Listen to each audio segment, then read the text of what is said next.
WhatsApp everyone, welcome back to the channel. I hope मेरे सब बच्चे एकदम मस्त होंगे, अच्छे से पढ़ाई कर रहे हैं अपनी। ये लेक्चर नंबर 92 है बच्चों इस वीडियो सीरीज का। हमारा चैप्टर 8 चल रहा है, अकाउंटिंग फॉर शेयर कैपिटल। बहुत ही इंटरेस्टिंग टॉपिक होने वाला ये, over subscription and under subscription of shares. ये बहुत ही ज़्यादा इम्पॉर्टेंट है, एग्जाम्स में ज़रूर आएगा, एग्जाम्स में जरूर आता है। ठीक है, आपको ये मिस नहीं करना। मैं बहुत ही इंटरेस्टिंग वे से समझाऊंगा आपको। ठीक है, जल्दी से अपनी कॉपी पेन निकाल लो और अब हम शुरू करते हैं।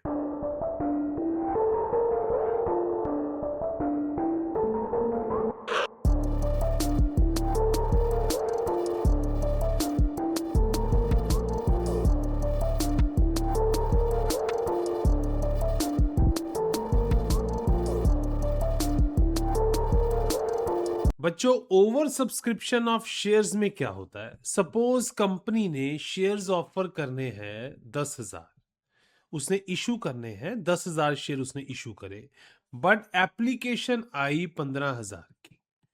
15,000 कैंडिडेट्स या 15,000 शेयर्स बिकना चाहते हैं। ये हो सकता है बच्चों, क्यों? क्योंकि कंपनी की वैल्यू अच्छी है, कम बहुत सारे लोग इच्छुक हैं इससे शेयर लेने के लिए, तो ये पॉसिबल है। कंपनी 10,000 देना चाहती है और एप्लीकेशन आई 15,000 की, बट कंपनी 15,000 इशू नहीं कर सकती, इशू नहीं कर सकती। क्यों नहीं कर सकती सर?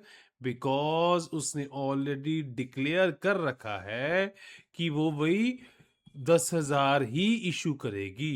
टू बी अलॉटेड 10,000 ही अलॉट होंगे। कहने का मतलब ये ओवर सब्सक्रिप्शन हो गया ना। तो अब जो एक्सेस 5,000 शेयर्स आ गए, उनको डील कैसे करा जाए, उनको कैसे डील करा जाए? ठीक है, तो बहुत सारे वेज हैं, हम वो देखते हैं। नॉर्मली 3 मेथड्स हैं उनको डील करने के। एक तो आ गया रिजेक्शन ऑफ एक्सेस एप्लीकेशन। जैसे कि आपने देखा 5,000 एप्लीकेशन ज्यादा आई थी, वो एंड वाली जो 5,000 थी वो रिजेक्ट कर दो। एक है प्रोराटा अलॉटमेंट। प्रोराटा अलॉटमेंट क्या है बच्चों? किसी को नाराज नहीं करना, किसी को नाराज नहीं करना, सबको थोड़ा थोड़ा बांट दो, सबको थोड़ा थोड़ा बांट दो, कोई भी खाली हाथ ना जाए। ठीक है, कोई भी खाली हाथ ना जाए, दैट इज प्रोराटा। एक है कॉम्बिनेशन ऑफ बोथ। उसमें क्या है बच्चों कि कुछ पोर्शन रिजेक्ट कर दो, ठीक है, कुछ पोर्शन रिजेक्ट कर दिया जाता है, बाकियों को प्रोराटा अलॉटमेंट हो जाता है। क्लियर है? या एक केस बच्चों ऐसा भी आ जाता है कि कुछ को फुल अलॉटमेंट, कुछ को फुल, कुछ को प्रोराटा, ठीक है, कुछ को प्रोराटा, एंड बाकियों को रिजेक्शन। ये भी एक केस है, ये भी एक केस है। हम वन बाय वन बच्चों देखते हैं। ठीक है, सबसे पहले रिजेक्शन ऑफ एक्सेस एप्लीकेशन। अब देखो, मान लो 10,000 शेयर्स के लिए इशू करा गए थे, 10,000 शेयर्स, ठीक है, इशू होने थे। एप्लीकेशन पे 3, अलॉटमेंट पे 4 and first and final call पे 3, दैट इज 343। ठीक है, अब 10 की बजाय एप्लीकेशन आई 12,000, मींस 2,000 ज्यादा। अब इट मींस यहां पे 2,000 इंटू 3, 6,000 ज्यादा आ गया, 6,000 रुपीज ज्यादा आ गए। तो बच्चों हमने कंप्लीटली वो रिफंड कर देने हैं, जो एक्सेस आया वो रिफंड। अब देखो एंट्रीज क्या क्या आएंगी। सबसे पहले पैसा आया, एसेट बढ़ गया, बैंक अकाउंट हो गया डेबिट। अब आपने ये ध्यान रखना बच्चों, एसेट लाइबिलिटी, पैसा आया, बैंक अकाउंट बढ़ गया। क्या हमने सीधा शेयर कैपिटल में डाल दिया? नहीं सर। क्यों? अभी शेयर सर अलॉट नहीं हुए, इस वजह से हमने टेम्परेरी लाइबिलिटी अकाउंट, जिसको अपन शेयर एप्लीकेशन अकाउंट बोलते हैं, उसमें 36,000 रखा हुआ है। ठीक है, कल को जब अलॉटमेंट की बारी आएगी, हम क्या करेंगे? जब अलॉटमेंट की, ये अलॉटमेंट की बारी आएगी, ये अलॉटमेंट, ठीक है, अलॉटमेंट के टाइम अब हुआ क्या था, 2,000 एप्लीकेशन ज्यादा आई थी, 3 रुपए लेने थे, तो हमने वो 6,000 तो रिफंड कर दिया। 6,000 रिफंड कर दिया, और जो 30,000 बचा था ना बच्चों, वो अब हमने ये जो टेम्परेरी लाइबिलिटी अकाउंट था यहां से शिफ्ट कर दिया परमानेंट में।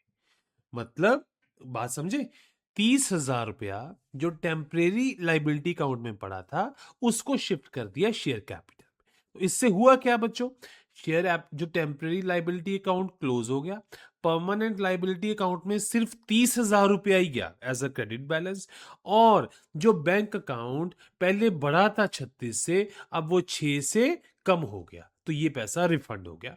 सिंपल है।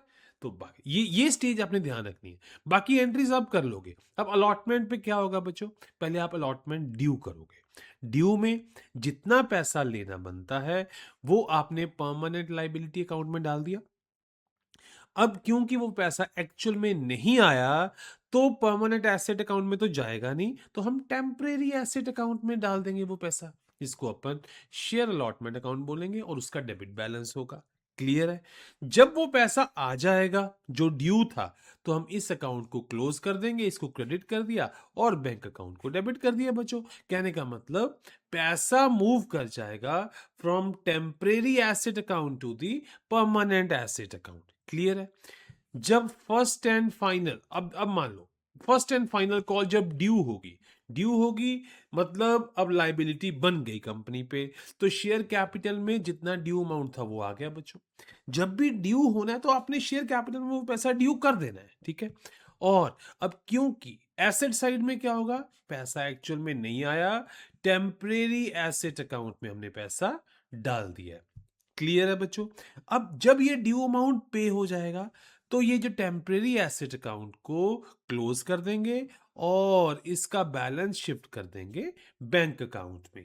क्लियर है बच्चों। बिल्कुल सिंपल है। करा क्या इसमें, जो एक्सेस एप्लीकेशंस आई थी अलॉटमेंट के टाइम वो पैसा हमने रिफंड कर दिया, बाकी सब एंट्रीज वैसी की वैसी ही चलेंगी। ठीक है।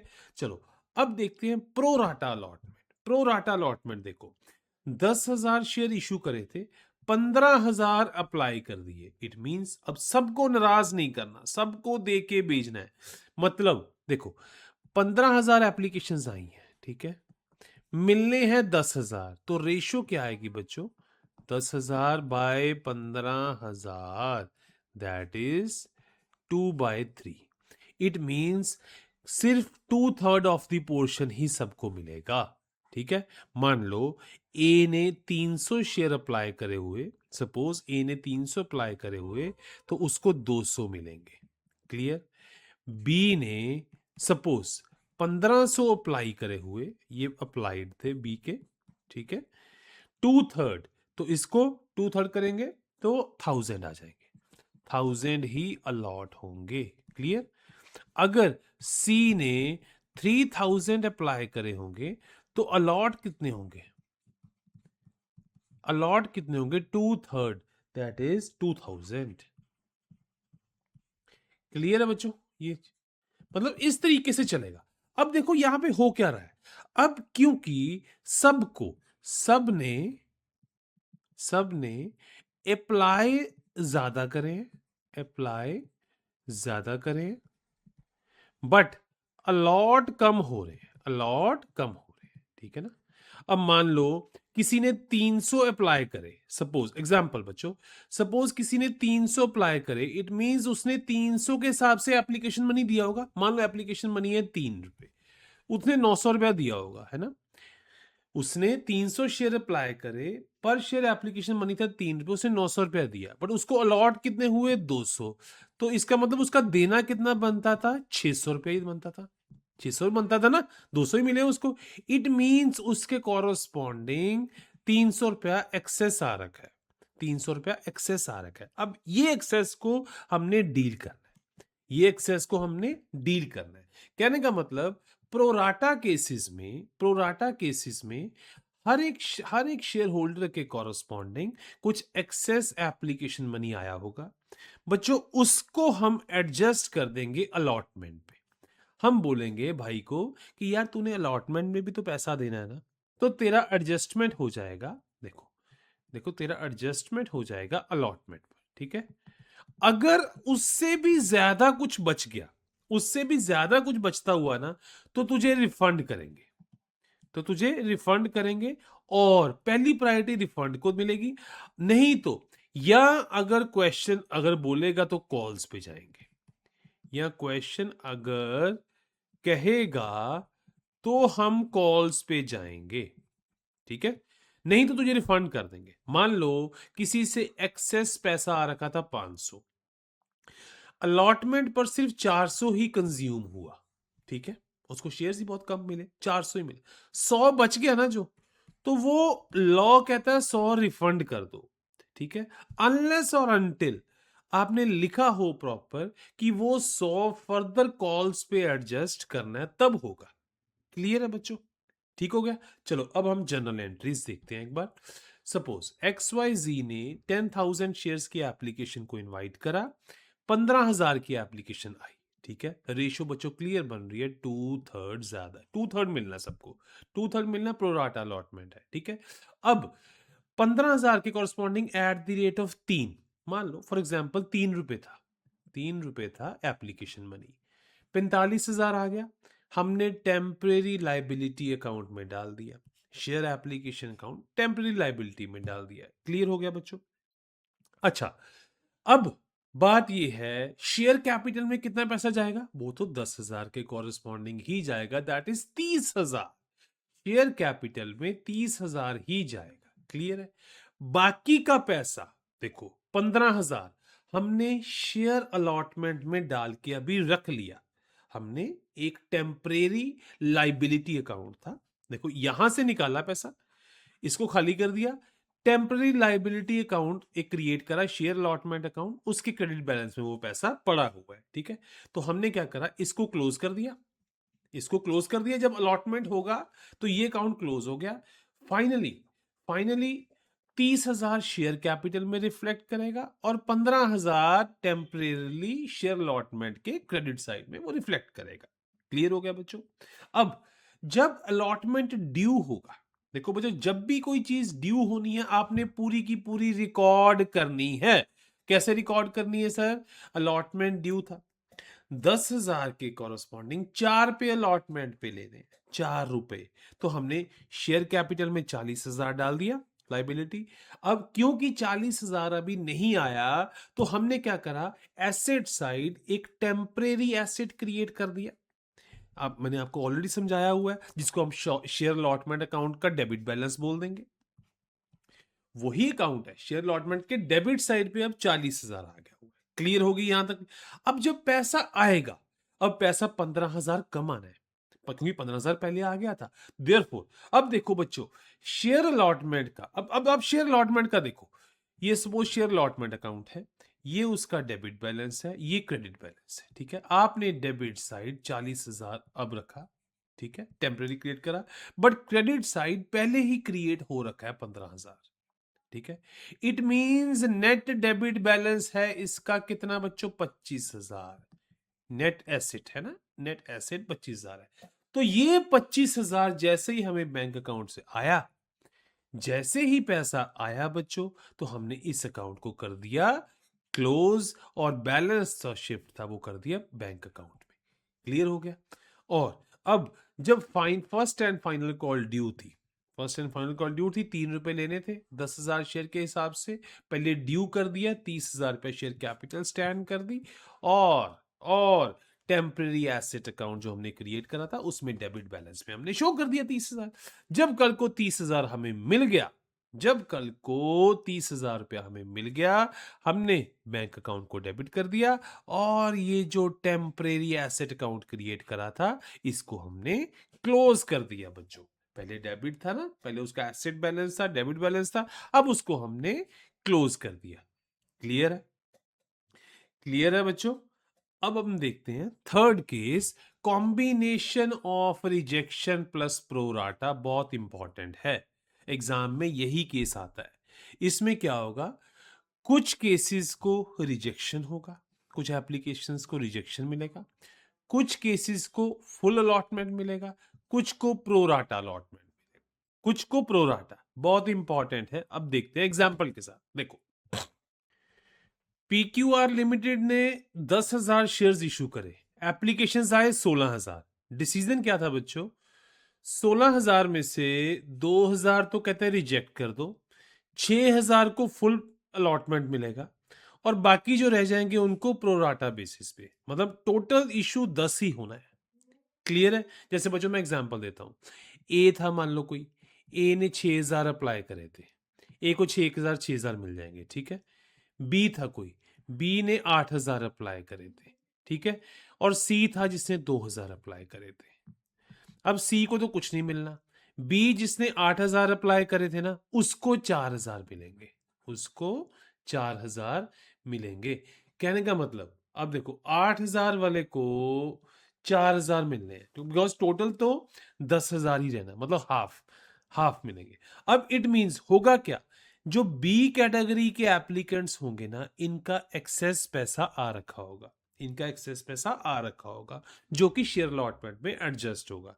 तो देयरफॉर बच्चों एंट्री क्या बनेगा, देखो जब एप्लीकेशन मनी आया, जब एप्लीकेशन मनी आया 16,000 के कॉरस्पॉन्डिंग आया, बैंक अकाउंट में पैसा आया, बैंक अकाउंट बढ़ा, एसेट बढ़ गया, तो सर लाइबिलिटी सीधी शेयर कैपिटल में डाल दे? नहीं बाबा, अभी शेयर अलॉट नहीं हुए, अभी टेम्परेरी अकाउंट में डालो लाइबिलिटी साइड।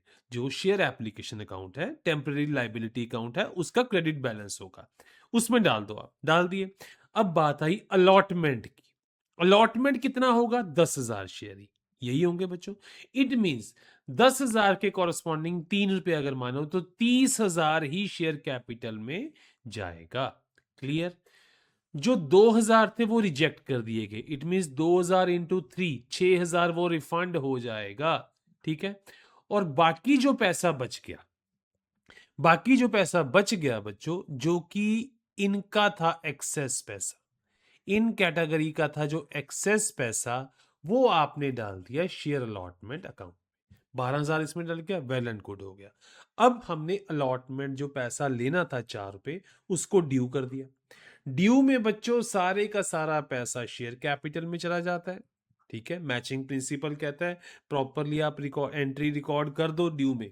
मान लो लाइबिलिटी खड़ी हो गई है, बट एसेट साइड आप बैंक अकाउंट नहीं शो कर पाते बिकॉज अभी पैसा आया नहीं है, अभी ड्यू हुआ है, तो एज अ सन्ड्री डेटर जैसे करते हैं, तो आपने शेयर अलॉटमेंट अकाउंट को डेबिट कर दिया, ठीक है। पूरे का पूरा डेबिट आ गया 40,000। क्लियर है? अब जब पैसा आएगा, जब अब देखो शेयर अलॉटमेंट अकाउंट के debit side, share allotment account के डेबिट साइड पे 40,000 है बच्चों, और क्रेडिट साइड पे एक्सेस था 12,000 का। इट मींस अब 28,000 ही आना बनता है। तो जैसे ही 28,000 रुपया आ गया हमारे पास, हमने इस अकाउंट को क्रेडिट करके क्लोज कर दिया। क्लियर है बच्चों? देन अब तो बची फर्स्ट एंड फाइनल कॉल। उसमें तो 10,000 के कॉरस्पॉन्डिंग 3 रुपए मिले, 30,000 आने थे, तो अभी आए तो नहीं, अभी तो ड्यू करा है। तो ड्यू में आपने शेयर कैपिटल अकाउंट में पैसा डाल दिया सीधा, और एसेट साइड में आपने बैंक अकाउंट की बजाय एक sundry debtor type of account create करा हुआ है, share first and final account, उसके डेबिट बैलेंस में शो कर दिया। जब पैसा आएगा तो आप इस अकाउंट को क्लोज कर दोगे, इसको क्लोज कर दिया क्रेडिट करके, और इसका बैलेंस शिफ्ट कर दिया बैंक अकाउंट में। क्लियर है बच्चों ये? ठीक है। अब हम एक बार इसको क्विकली रिमेंबर करते हैं। ओवर सब्सक्रिप्शन क्यों होता है? क्योंकि कंपनी की एक अच्छी रेपुटेशन है बच्चों। कंपनी जितने शेयर्स ऑफर करती है उससे बहुत ज्यादा एप्लीकेशंस आती हैं, पर वो सारी अलॉट नहीं कर सकती। अलॉट उतने ही होंगे जितने कि उसने इशू करे थे। क्लियर है? और जो एक्सेस पैसा आ गया, ये उन शेयर होल्डर्स के कॉरस्पॉन्डिंग आएगा जिन्होंने शेयर्स अप्लाई तो ज्यादा करे थे बट उनको मिले कम। उनका पैसा एडजस्ट करा जाएगा पहले अलॉटमेंट में, फिर रिफंड हो जाएगा। अगर क्वेश्चन ने बोला कि अलॉटमेंट के बाद कॉल्स पर जाना है, तो आपको कॉल्स पर भी जाना पड़ेगा, अदरवाइज वो रिफंड हो जाएगा। क्लियर है बच्चों? जो शेयर एप्लीकेशन अकाउंट है, ठीक है, वो एक टेम्पररी लाइबिलिटी अकाउंट होता है।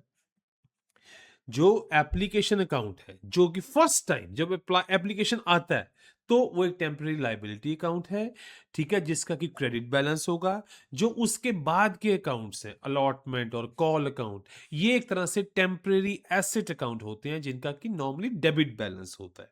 ठीक है, तो वन लाइन में देख लें, ओवर सब्सक्रिप्शन ऑफ शेयर्स तब होता है जब कंपनी के ऑफर्ड शेयर से ज्यादा शेयर के लिए एप्लीकेशन रिसीव हो जाती हैं। तो उस केस में जिन होल्डर्स को, जिन शेयर होल्डर्स ने अप्लाई ज्यादा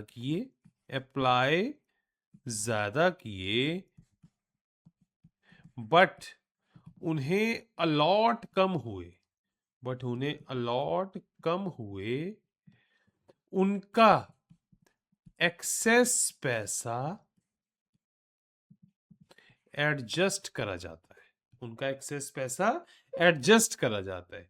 क्लियर है बच्चों? चलो अब हम आगे मूव करते हैं। अंडर सब्सक्रिप्शन ऑफ शेयर्स, ये क्या है? खराब रेपुटेशन बताता है। कंपनी ने ऑफर तो करे थे 10,000 शेयर, एप्लीकेशन सिर्फ 8,000 की ही आई। इट मींस अगर अलॉट हुए, देखो मैंने अगर वर्ड यूज करा है, अगर अलॉट हुए तो 8,000 होंगे। सर ये अगर का मतलब क्या है? भाई आगे पढ़ाता हूं आपको कि एक मिनिमम सब्सक्रिप्शन का कॉन्सेप्ट होता है कि कम से कम 90% सब्सक्रिप्शन होना चाहिए। मिनिमम सब्सक्रिप्शन इज 90%, कि जितने शेयर इशू करे हैं ना उसमें से एटलीस्ट 90% सब्सक्राइब होने चाहिए। 90% सब्सक्राइब होने चाहिए। अगर 90% से कम हुए तो विद इन 15 डेज पैसा रिफंड करना पड़ेगा। No share allotment. क्लियर है बच्चों? अगर सब्सक्रिप्शन 90% से कम रहता है। अब सर अच्छा कंपनीज ऐसा होता है, अब मैं आपको आगे बताऊंगा ऐसा होता क्यों है, ठीक है? अभी आप ये समझ लो कि 90% सब्सक्रिप्शन कम से कम होनी ही चाहिए, तभी अलॉटमेंट होगा, नहीं तो पैसा वापिस हो जाएगा। शेयर कैपिटल में पैसा जा ही नहीं पाएगा, ठीक है? अब सपोज टोटल इशू अमाउंट है 10 लाख, ये अमाउंट है बच्चों, शेयर्स नहीं है। हो सकता है 10 फेस वैल्यू का हो तो फिर ये 10 लाख 1 लाख शेयर हो जाएंगे। अगर मिनिमम सब्सक्रिप्शन का मतलब है 9 लाख रुपए का सब्सक्रिप्शन आना ही चाहिए। अगर 9 या 9 से ज्यादा आएगा अलॉटमेंट होगा, अगर इससे कम आया तो इशू फेल हो गया, पैसा रिफंड होगा। सर ऐसा करते क्यों है? पैसा रिफंड क्यों किया जाता है? उतने क्यों नहीं लॉट करे जाते? अरे भाई इन्वेस्टर्स को भी तो प्रोटेक्ट करना है। मान लो कंपनी ने 100 शेयर इशू करे, कंपनी ने बोला मैं बड़े बड़े प्रोजेक्ट्स करने हैं, मुझे पैसे की जरूरत है। अब जब वो प्रोजेक्ट कंपनी करेगी तो वो शेयर की वैल्यू बढ़ेगी, तो शेयर होल्डर को तो वैल्यू बढ़ने से फायदा है ना। अब होगा क्या अलॉट मान लो 50 ही एप्लीकेशंस आई, तो आप बोलते हो कि 50 अलॉट कर दो। अगर 50 अलॉट कर देंगे, कंपनी बोलेगी भाई मेरा प्रोजेक्ट तो पूरा ही नहीं हुआ, मैं प्रोजेक्ट तो कर पाई ही नहीं, तो ये शेयर बढ़ेगा ही नहीं। तो कल को इन्वेस्टर्स को नुकसान होने का खतरा रहता है कि कंपनी ने जो अपने प्रोमिसेस करे हैं वो प्रोमिसेस तभी कहते पूरे हो पाएंगे अगर एटलीस्ट उसको 90% पैसा मिल जाए। ठीक है, इसी वजह से कहने का मतलब इनएडिक्वेट फंड से प्रोटेक्शन के लिए ये ऐसा करा जाता है। यहां हाफ बेक्ड प्रोजेक्ट से बचाव। बच्चों अगर कंपनी का प्रोजेक्ट पूरा नहीं होगा, ठीक है, आपका पैसा ग्रो नहीं करेगा, सिंपल ये समझ लो, ये आपका पैसा डूबा ही डूबा। इसी वजह से गवर्नमेंट ने ये रूल लेके आए हैं कि भाई मिनिमम सब्सक्रिप्शन होना चाहिए कि कल को जो ये भोले भाले हमारे इन्वेस्टर्स हैं इनका पैसा ग्रो तो करे ना। इनका शेयर तभी बढ़ेगा अगर कंपनी प्रॉफिट्स करेगी, कंपनी प्रॉफिट तभी करेगी अगर उसके प्रोजेक्ट्स पूरे होंगे। अब जब उसको पैसा ही नहीं मिला पूरा तो वो कैसे प्रॉफिट कर पाएगी बच्चों? क्लियर है? अब एक सिंपल क्वेश्चन देखते हैं। मान लीजिए 10,000 इक्विटी शेयर की एप्लीकेशन इशू करेंगे, 8,000 ही रिसीव हुई एप्लीकेशंस, 90% था 9,000, इशू हो गया फेल, नो अलॉटमेंट। तो इस केस में जितना पैसा आया सारे का सारा रिफंड। 8,000 एप्लीकेशंस आई, 4 पे के हिसाब से 32,000 आया। जब पैसा आएगा, एसेट बढ़ा, बैंक अकाउंट बढ़ गया, तो लाइबिलिटी साइड हमने एक temporary liability account, share application account खड़ा कर रखा था, उसका बैलेंस हमने क्रेडिट बैलेंस बढ़ा दिया। क्लियर हो गया। अब आई बात अलॉटमेंट की, तो सर क्या अलॉटमेंट होगा? नहीं, no allotment. Minimum subscription achieve नहीं हुआ, कोई अलॉटमेंट नहीं होगा। क्लियर है बच्चों? तो जितना पैसा आएगा एक्सेस, वो रिफंड कर दिया जाएगा। ठीक है, जितना ये पैसा आया ये रिफंड हो जाएगा। अब एक और केस देखते हैं। मान लो LMNN लिमिटेड ने 10,000 शेयर्स इशू करे, एप्लीकेशन आई 9500 की, मिनिमम सब्सक्रिप्शन क्राइटेरिया तो पूरा हो गया। देखो है तो ये अंडर सब्सक्रिप्शन ही है, बट इसमें शेयर्स अलॉट होंगे। ठीक है, 433 का इंस्टॉलमेंट्स थी। ठीक है, तो अब क्या होगा बच्चों? 9500 के कॉरस्पॉन्डिंग पहले जब 4 रुपए मिले, 38,000 मिला। 38,000 एसेट साइड बैंक अकाउंट में क्रेडिट कर दिया, liability side temporary liability account में कर दिया। जब ये शेयर्स अब अलॉट हो गए, बिकॉज मिनिमम सब्सक्रिप्शन अचीव हो गया, तो ये जो पैसा आपने टेम्परेरी लाइबिलिटी अकाउंट में रखा है, उसको परमानेंट लाइबिलिटी अकाउंट में शिफ्ट कर दिया आपने। क्लियर हो गया बच्चों? यहां तक ये क्लियर है। अच्छा, अब क्या होगा? अब जब अलॉटमेंट ड्यू करना है आपने, ठीक है, अलॉटमेंट ड्यू करना है, तो 9500 के कॉरस्पॉन्डिंग इंटू 3 करोगे 28,500। हमने सारे का सारा पैसा शेयर कैपिटल में डाल दिया, और शेयर अलॉटमेंट अकाउंट का हमने कंपेयर बराबर एसेट साइड में हमने डेबिट बैलेंस में वो शो कर दिया, बिकॉज अभी ये परमानेंट एसेट अकाउंट में नहीं पैसा गया, बिकॉज अभी ड्यू हुआ है ना, अभी पैसा आया नहीं है। जैसे ही पैसा आ जाएगा, हम इस अकाउंट को क्लोज कर देंगे बाय क्रेडिटिंग, और पैसा शिफ्ट कर देंगे बैंक अकाउंट में। क्लियर हो गया? अब फाइनल कॉल बच्चों, देखो सारा काम अलॉटमेंट में अब 9500 के कॉरस्पॉन्डिंग ही होगा। अब 10,000 को भूल जाओ। फाइनल कॉल 3 रुपए ड्यू थे, 9500 इंटू 3, शेयर कैपिटल में 28,500 डाल दिए बच्चों। अब इसमें corresponding debit balance sundry debtor type of asset आ गया, ये आ गया। जैसे ही पैसा आया, हमने इसको क्लोज कर दिया। क्लियर है बच्चों? ये एंट्रीज बहुत बार हम कर चुके हैं, इसीलिए मैं थोड़ा सा फास्ट चला इसमें। अब एक क्विक एग्जाम पॉइंट्स देखते हैं। अंडर सब्सक्रिप्शन अलाउड है। अंडर सब्सक्रिप्शन में ये नहीं है कि भाई आपको मिलेंगे ही नहीं, but provided minimum subscription criteria fulfil होना चाहिए। अगर मिनिमम सब्सक्रिप्शन क्राइटेरिया 90% का फुलफिल नहीं होता, तो नो अलॉटमेंट, फुल रिफंड। यहां पे मेंशन कर दो बच्चों 15 डेज के अंदर अंदर। क्लियर है? अंडर सब्सक्रिप्शन कंपनी की रेपुटेशन को नेगेटिवली रिफ्लेक्ट नहीं करता, बट तो कई बार शेयर होल्डर्स के पास पैसा ही नहीं होता। आप ये मत समझो कि अगर अंडर सब्सक्रिप्शन हुआ है तो कंपनी ने बहुत अंडर परफॉर्म करा, ऐसा नहीं है। मार्केट में पैसा ही नहीं है इन्वेस्टर्स के पास, तो कहां से होगा? ठीक है, अंडर सब्सक्रिप्शन तब होता है जब कंपनी को ऑफर्ड शेयर्स के मुकाबले कम शेयर्स के लिए एप्लीकेशन रिसीव होती हैं, लेकिन अलॉटमेंट तभी होगा अगर मिनिमम सब्सक्रिप्शन पूरा हो जाए। क्लियर है? तो ये था बच्चों छोटा सा topic over subscription and under subscription पर। आई होप आपको ये अच्छा लगा होगा, आपने इसमें से बहुत लर्निंग करी होगी। अगर ये वीडियो वैल्यूएबल लगा ना, तो जरूर इसको आप अपनी फ्रेंड्स एंड फैमिली के साथ शेयर करें। और हमें मोटिवेट करना है बच्चों, आपको ये शेयरिंग से मोटिवेशन मिलेगा। हम चैनल को सब्सक्राइब करके हमें मोटिवेशन मिलेगा, वो आपने करते रहना है। और अगर कोई भी डाउट रह जाए, आप नीचे कमेंट सेक्शन में पूछिएगा, आपको उसका जरूर with in a very short time आपको आंसर मिलेगा। थैंक यू सो मच बच्चों, मिलते हैं अब नेक्स्ट वीडियो में।